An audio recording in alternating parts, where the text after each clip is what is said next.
Olá, ouvintes. Meu nome é Igor Baroni Cardoso e hoje eu vou falar um pouco sobre o trabalho que eu desenvolvi com meu orientador, Rei Renan, a respeito da teoria da imortalidade da alma no diálogo Fédon, de Platão. Antes da gente discutir esse diálogo em si, existem alguns princípios que têm que ser discutidos antes de qualquer coisa. Esses princípios vão ajudar a gente a compreender mais o que diz Sócrates dentro do diálogo. Primeiramente, ele é um diálogo socrático, né? Apesar de ser escrito por Platão, ele traz vivências de Sócrates, então Sócrates vai ser o mediador do diálogo, ele vai conversar com os seus discípulos. E ele tem um contexto muito famoso dentro da filosofia, que é junto à morte de Sócrates, né? Um pouco antes da morte de Sócrates. Ele se passa logo depois da condenação de Sócrates, né, que é descrita na Apologia de Sócrates. Sócrates que é condenado a beber cicuta.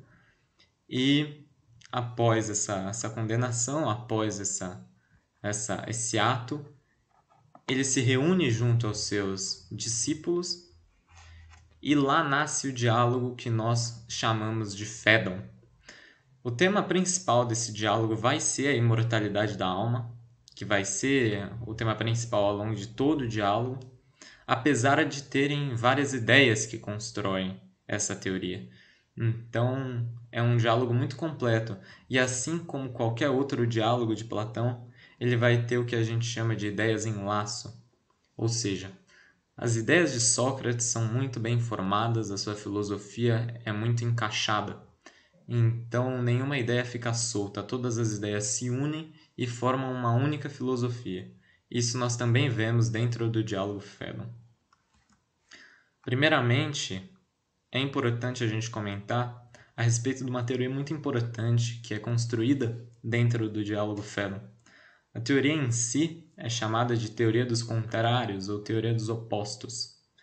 E para exemplificar um pouco essa teoria, para facilitar a compreensão, eu trouxe aqui uma imagem, é a imagem do Encontro dos Rios, né? É um lugar muito famoso na Amazônia, né? Muito turístico. Encontro dos rios Negro e Solimões, formando o rio Amazonas, que tem esse aspecto bastante diferente, uma alternância de cores muito forte, e é algo muito interessante da gente comentar, é que dentro desse rio, né, com esse encontro de rios, nós temos duas cores bem divergentes e pela oposição delas nós conseguimos perceber o encontro desses rios e a diferença deles. Se não houvesse diferença da cor, se eles não fossem tão opostos nas cores, talvez a percepção de que eles são coisas diferentes não fosse possível a olho nu.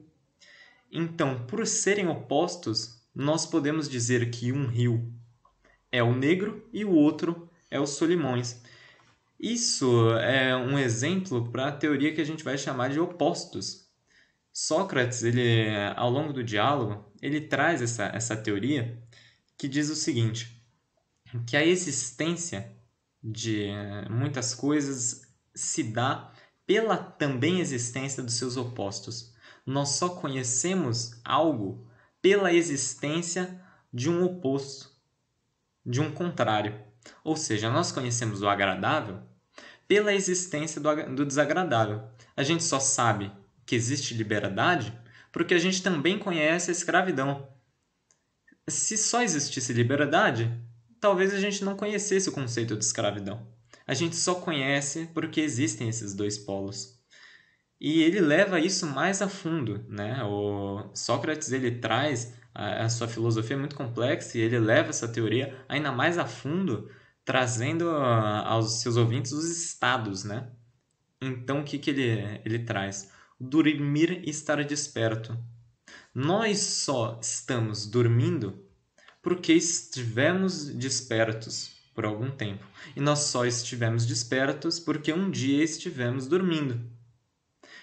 E como um arrebate de toda essa teoria, ele traz o tema principal do seu diálogo, né? Estar vivo e estar morto. O que está vivo porque algum dia esteve morto. E o que está morto porque nasceu de algo que está vivo. Ou seja, a origem do estado se dá pelo seu oposto. Além de trazer a ideia do estar vivo e estar morto, essa teoria nos faz pensar numa ideia cíclica, né? Imaginemos o estar vivo e estar morto. Uma hora estamos vivos, outra hora estamos mortos. E faz uma sequência, uma ronda, né?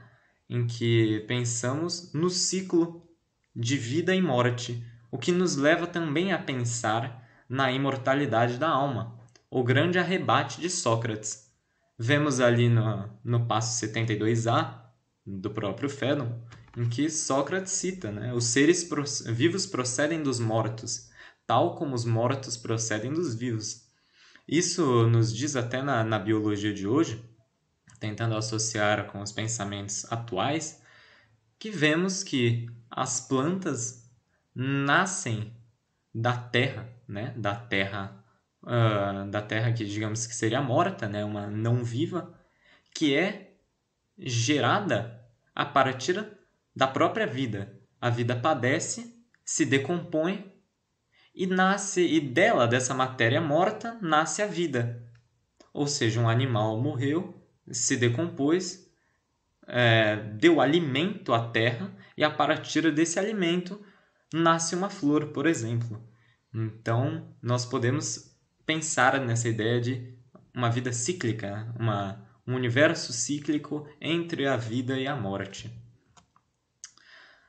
Uma das percepções que nós temos quando analisamos o diálogo Fédon é algo muito interessante. Porque, vejamos, Sócrates não estava em uma situação agradável, ele estava beirando a morte, ele estava prestes a deixar o seu estado vivo. Hoje isso é visto por qualquer um como algo tenebroso, né? Se nos vemos em uma situação de perigo, logo ficamos desesperados, né? É algo natural do corpo. Mas, muito pelo contrário, Sócrates, em seu diálogo, se mostra muito calmo. E os seus discípulos o contestam por causa disso, né? É algo muito interessante. Apesar de, perante a morte, Sócrates estar conversando calmamente com seus amigos e discípulos. E isso é muito bem explicado. Ao longo do diálogo, isso é muito bem explicado. Isso porque, na filosofia socrática, a morte não é vista como algo ruim, mas como uma liberdade. Ela não, a vida, além da questão da imortalidade, ela não se encerra como um simples caminho, mas é um motivo de felicidade. Isso é explicado por quê? Há um momento em que Sócrates questiona Símias, que é um dos personagens do diálogo, e questiona: Símias, algum dia você observou o justo, por exemplo, com os olhos do rosto, né? Ou apenas com os olhos da alma? E Símias responde: não, realmente observei apenas com os olhos da alma. Então Sócrates diz: o que é em essência o belo, o justo, o superior? Essências são vistas pelos olhos da alma e não pelos olhos do corpo. Muito pelo contrário, o corpo físico é algo impregnado de vícios, de tentações, de ganância. Por razões do físico foram geradas guerras, foram gerados conflitos, e isso é citado. São coisas que são essenciais do físico e não da alma. Nesse contraponto, Sócrates leva seus ouvintes a pensarem, né? O que é a alma contraposta ao físico? A alma seria essencial, seria o superior, é aquilo que consegue observar a essência das coisas. E o físico seria nada mais que um grilhão, algo que pesa para a alma. Então, a morte é, além de tudo, a liberdade que a alma encontra perante o seu grilhão. Durante a fase da morte, quando se depara com a morte, a alma finalmente consegue se libertar dos pesos que o corpo físico impunha, né? Que o físico levava a alma. A questão da ganância, a questão da tentação. E assim, há uma separação. E isso é visto como algo muito bom para Sócrates. Por quê? Porque assim a alma terá liberdade, terá pleno controle para buscar a essência das coisas. Logo, a alma estará liberta para encontrar a verdade. Isso é algo muito interessante. Por quê? Porque a verdade ela não podia ser encontrada por completo antes, por influência do corpo. Então a vida seria uma busca pela verdade que não seria completa por causa da presença do corpo. Então, com a morte, a alma finalmente teria a oportunidade de encontrar a verdade. Por isso a calmaria de Sócrates. Não simplesmente por ele entender que a alma é imortal, mas por uma felicidade de finalmente encontrar a completude de sua essência. E algo também é visto, algo que também é bastante questionável, é que, vejamos, se a alma será liberta e estará livre, qual é a função do filósofo perante a vida? Se o filósofo prima pela morte, ele tenta alcançar a morte, qual é a função dele em vida? E Sócrates explica que o alcance da verdade não se dá simplesmente no ato de morrer, mas se dá no ato de morrer em vida. Isso parece algo incoerente, parece algo sem sentido, mas é muito mais complexo do que imaginamos e é muito mais consolador do que imaginamos. Por quê? Porque Sócrates não diz que nós, como filósofos, devemos simplesmente morrer. Há uma atividade que deve ser feita em vida, mas a atividade que deve ser feita em vida é algo muito importante ainda que na morte. Quando chegamos à morte, a busca da verdade é essencial que, para encontrarmos a verdade em vida, acho que dessa forma seria mais fácil de explicar, né? Quando morremos, buscamos a verdade, mas para encontrarmos a verdade na morte, temos que ter procurado por ela em vida. E como buscar a morte em vida? Ele traz essa afirmação, né, que, como disse, parece contraditória, mas não. Ele diz, o filósofo, a atividade do filósofo é cultivar a morte enquanto vivo. Isso significa o quê? Como dito nos slides anteriores, morrer é a separação. O ato da morte é a separação completa entre o físico e o essencial, né?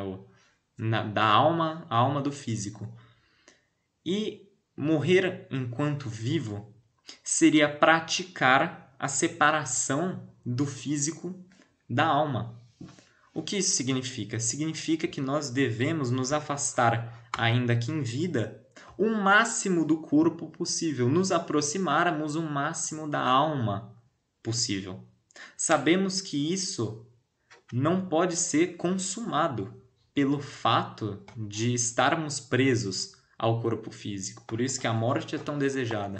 Mas nós podemos praticar o ato de tentar nos separar ao máximo do físico, nos aproximar ao máximo da essência das coisas, o que seria dito no ser, né? Nos aproximarmos ao máximo daquilo que é e não que se torna, aquilo que sempre é e sempre será, a essência das coisas, ou seja, a verdade, ainda que isso não seja incompleto possível enquanto vivo.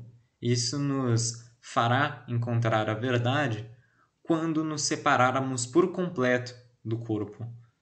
Então, Sócrates traz, né, no passo 67e do Phaedon, aqueles que cultivam a filosofia da maneira correta se exercitam para morrer, não pelo ato de morrer. Né? Ele não quer dizer que nós nos exercitamos na morte. Ele quer dizer que nós nos exercitamos para o ato de separação, para a busca da verdade, ainda que em vida. E acho muito interessante a associação do filósofo com o guerreiro, porque o guerreiro, junto à sua coragem, se aproxima da morte.